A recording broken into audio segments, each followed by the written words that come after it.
Okay, and continuing my Marvel versus DC, I decided to pick two characters who kind of, I don't say that they were epitome of what happened in the 90s, but they're pretty close to it. Parallax and Onslaught. This is actually going to be a two-part fight, because they actually do hit a very definite power upgrade throughout their stories. So first we'll go with Onslaught. Onslaught was essentially the brainchild of After Fatal Attraction, which was a giant Magneto versus all of the X-Books story arc. That's the one where Magneto sought Wolverine's adamantium. After that happens, Xavier kind of destroys his mind, and in doing so, it takes a portion of his mind and puts it into his own, which later becomes this essentially weird amalgam of Xavier's powers and Magneto's powers as the being known as Onslaught. Initially, it's entirely like a psychic image. Then it begins to transfer over into actual reality as kind of like a really awesome version of battle armor. And then he gets a power upgrade when he absorbs two people. X-Man, who is Nate Gray, that is the full potential character of Jean Grey and Scott Summers' child. So yes, you had Cable, Strife, and X-Man. They all are essentially different sides of the same coin from the best that I can recall. Again, haven't read a lot of X-Men stuff, don't know if they've retconned a lot of that out or not. He absorbs Nate Gray and Franklin Richards. Franklin Richards, of course, is the child of Reed Richards and Sue Storm, who is a reality warper. So he goes from having really good, telepathic abilities, magnetic abilities, he then picks up telekinetic abilities, and then finally reality warping abilities. That's a pretty hefty move set against Parallax. Now this, of course, is Parallax, the Hal Jordan version, not Parallax, the cosmic fear entity. That's a story for a different day. So after the death of Superman, four Supermen take his place. One of them is the Cyborg. Cyborg Superman is based on a character known as Hank Henshaw, whose origin is I think it's Pistache of the Fantastic Four. He was a guy who got hit with cosmic radiation and essentially became an immortal spirit, kind of like a ghost in the shell, sort of. He can take over robotics. After Superman dies, he takes the information from, I think it's the Eradicator birthing matrix cell, and becomes his own Superman. He then destroys Coast City, the home of Green Lantern, while Green Lantern is out doing the story arc known as Trilogy, which was a story arc that went through Legion, Green Lantern, and Dark Stars. So Green Lantern comes back and his home city's been destroyed. He thinks all of his friends and family have all been killed. He tries to bring everybody back to life. The Guardians say, whoa, you can't do that, that's using the ring for personal gain. He then goes crazy. He then fights and defeats several Green Lanterns, takes their ring, and eventually absorbs the central power battery. So, and then he gets a power upgrade during Final Night when he actually absorbs the abilities of Wave Rider. So you got somebody who already has, he's a living power battery, so he has all of the Green Lantern abilities. Does not need to recharge. And can pretty much just overpower somebody just in general because he's got that much energy behind him. And then he picks up the ability to transverse time and space. He actually ends up resetting the DC universe. Initially he wanted to go back through and fix everything. So you've got somebody with the ability to almost like laser precise fix time, as well as rebirth universes. So that's a huge power set there. So we got these two guys going against each other. Now of course we're going to do it first with their initial incarnations. The physical Onslaught versus the very first beginning of Parallax. And then the Onslaught with the telekinetic abilities and reality warping abilities versus Parallax with the addition of time bending abilities. Okay, so as always, it's the 9 criteria. I'm going to bring up my sheet because it makes it a lot easier for me to go through with my little sheet popped up. So as you can tell, these are two characters who have an awful lot to bring to the table. Alright, it's Booty and... Okay, ready to go. Okay, intelligence. Not taking anything away from Crazy Hal with the central power battery absorbed into him. But, Professor X has multiple degrees and is a legitimate professor, so he has a lot more going on for him. He also has the abilities and some of the intellect of Magneto. So it's two minds very driven versus one guy who's very driven, but just does not have a level of intellectual background that the other two have. Fighting ability. I hate saying this, but since Professor X has pretty much always been wheelchair bound, it's not like I really see him doing, he can fight well in an astral plane. And Magneto used his abilities, he doesn't really get into fisticuffs. Versus Hal, who likes to punch people and is pretty good at regular hand-to-hand combat. So I will give the fighting advantage to Hal. Strength. Okay, at this point in time, we haven't really seen Hal do anything really amazing in the way of strength.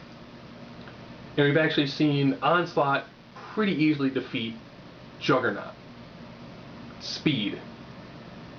This is going to go to Green Lantern, because he does have the ability to go at Green Lantern level speeds, which are a step below Flash. Durability. I have to give this one definitely, I go to Onslaught. Onslaught essentially is kind of living energy encased in a metal cell, where in this side he's still a person. Invulnerability. Knowing what a Green Lantern can put up around himself, he does still have the protection from most levels of harm. So I'm going to give that one to him. Just because of the amount of, you have living battle armor versus the guy who still has the protection from mortal harm. Energy projection. This one I'm going to have to give it specifically to Parallax. He's a living power battery. That is a lot of energy to deal with. Now, of course, depending on how you look at it, if you want to look at it that since it is a green energy source that is light-based, that it could be affected by Magneto, potentially, but for sake of argument, we'll give the energy projection to Parallax. Versatility. You have the two different ability sets. Yes, Hal has faced somebody like Hector Hammond. He's also faced somebody like Dr. Polaris, who are similar characters to what he's taking on right now, but never at the same time. And Hector Hammond is very, very powerful.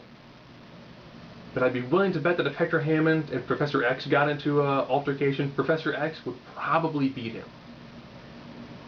So now we're down to the X factor. And that's what I was saying earlier. If the Magneto abilities does allow him to affect the solid light constructs that Parallax can create, it's going to affect him. At the same time, if Professor X can get into Hal's mind a little bit and play with the guilt that he has, he's going to be able to use that to defeat Hal. Okay, now we're going to go through their power upgrades. Now, at this point in time, Onslaught now has the ability of telekinesis and reality warping. Versus this point in time when Parallax now has the ability to kind of put himself anywhere he wants to in time. In fact, he actually comes back in later stories because the version that's traveling through time is still alive. Yeah, so actually, Hal Jordan Parallax, technically, unless after Flashpoint, could still be around in the DC universe somewhere, since he had the ability to bend time. And he existed outside of time for a while. So we go through this again. Intelligence. I'm still going to give this one to Onslaught. Fighting ability, Parallax. Strength. Now at this point in time, we do have probably Parallax's most powerful feat. He knocks out Superman in one punch. Versus Onslaught, who's able to hold down an enraged Savage Hulk until Savage Hulk got cracked open. So I have holding down Hulk versus one-punching Superman. I have to give the one-punch Superman. I just have to give the one-punch Superman. Speed. Again, this has to go to Parallax. To Parallax, yeah. Durability. You have the living energy inside a suit. Invulnerability. After Parallax begins to restart time, he gets hit by an actual arrow. So all of a sudden, his ability to have that nice force field protect him is kind of gone for a while. So I have to give the living suit of armor versus the guy who got hit by an arrow. Energy projection. A lot of ones on this side. You still have a living power battery and now the ability to alter time. That is some raw power. Yes, the ability to alter reality is nice. But the moment you gain the ability to alter time, however you lose a fight, you can almost jump back in and play the fight all over again. This guy took everyone back to the Big Bang and was able to rewrite time. That is a level of power that is just... I would rather take the ability to bend time and space than to adjust reality. Because if you look at it from a butterfly effect standpoint, you could adjust reality by going back in time and changing one thing. I didn't like that. But go back again and fix it again. So the ability of warping reality or warping time, I'm probably going to have to go with the ability to warp time, and it's the sheer raw power that actually gives you. Versatility. Yeah, I'm going to give this one just because of the association of powers.